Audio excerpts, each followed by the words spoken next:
padre casado e com 5 filhas criou uma polêmica daquelas esta semana no Brasil. Quem quiser ser celibatário, seja celibatário.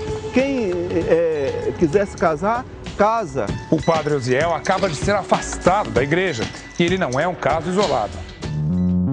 O conflito com o celibato na Igreja Católica é um dos grandes desafios do sacerdócio. Perturba os padres há séculos e é um problema para o Vaticano, mas nem sempre foi assim. O celibato só se tornou obrigatório no século XVI. Penso eu que a igreja não tende a modificar isso. Tanto é que o Código de Direito Canônico foi promulgado em 1983 e continua com esta prescrição, o celibato para os sacerdotes. O celibato não tem nada a ver com dogma, é uma opção política e jurídica da igreja.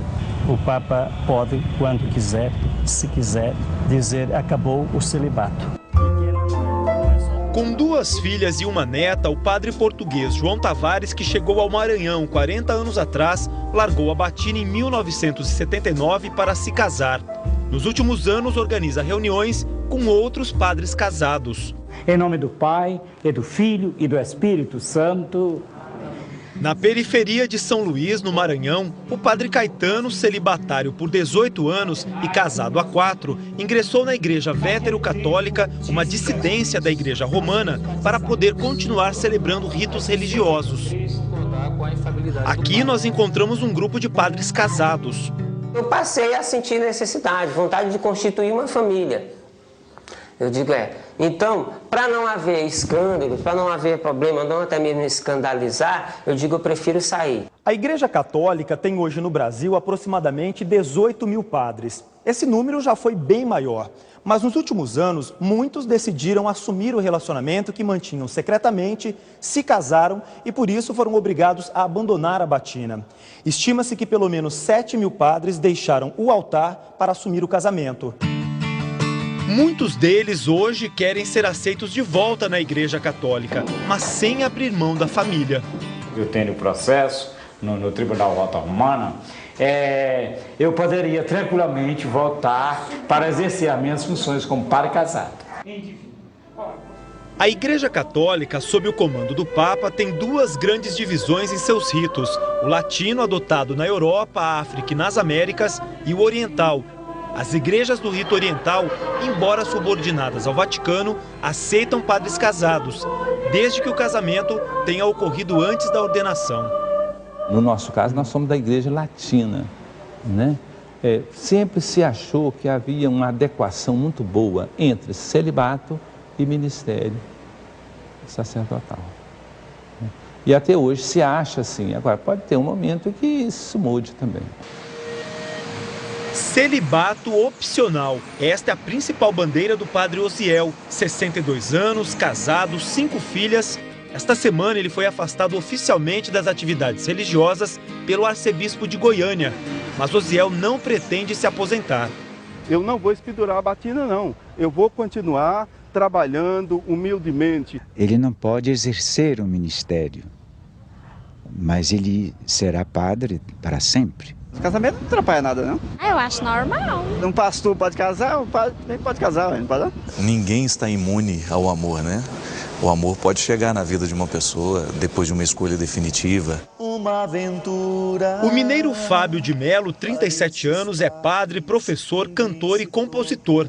Já gravou 11 CDs e é considerado um popstar. Apesar do sucesso e da tentação do assédio, ele é a favor do celibato obrigatório. O celibato está a favor do meu sacerdócio porque ele me ajuda a ser mais livre, ele me ajuda a ter mais tempo para a minha missão. Como é que eu lido com o assédio?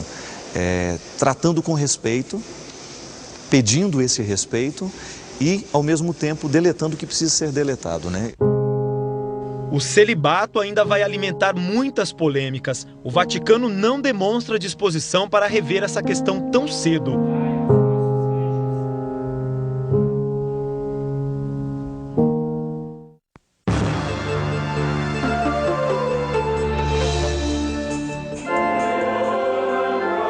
Vai começar a missa de domingo na Igreja de Maria Imaculada em São Gregório, no norte de Londres. Os fiéis conhecem bem o padre Jeremy Davis. Afinal, ele não guarda segredos. Na mão esquerda, exibe com orgulho a aliança de casamento. O padre Jeremias, ou Jeremy, como se diz em inglês, ainda estava no seminário quando se casou há 15 anos. Só que ele pertencia à igreja anglicana, que é dirigida pela realeza britânica e não exige o celibato. Em 1996, o padre Jeremias decidiu virar católico e o Vaticano aceitou a conversão dele. De acordo com a diocese, nenhum fiel jamais reclamou do estado civil do padre. Pelo contrário, diz este homem, achamos que o casamento é uma vantagem do padre Jeremias. Ele tem mais conhecimento de vida para pregar e dar conselhos. Esta italiana diz que o importante é a atuação do religioso e não o estado civil. Depois da missa, família reunida. A vocação do meu marido não interfere na vida conjugal, diz Evelyn. O padre admite, na Inglaterra há uma carência de padres católicos. Se a igreja não aceitar os casados, corre o risco de fechar. O celibato e o sacerdócio são vocações que não precisam necessariamente andar juntas. O padre Jeremias só lamenta que, por ser casado, no máximo será padre ou monsenhor. Para ser bispo, arcebispo, cardeal ou mesmo papa, o celibato continua sendo uma exigência fundamental.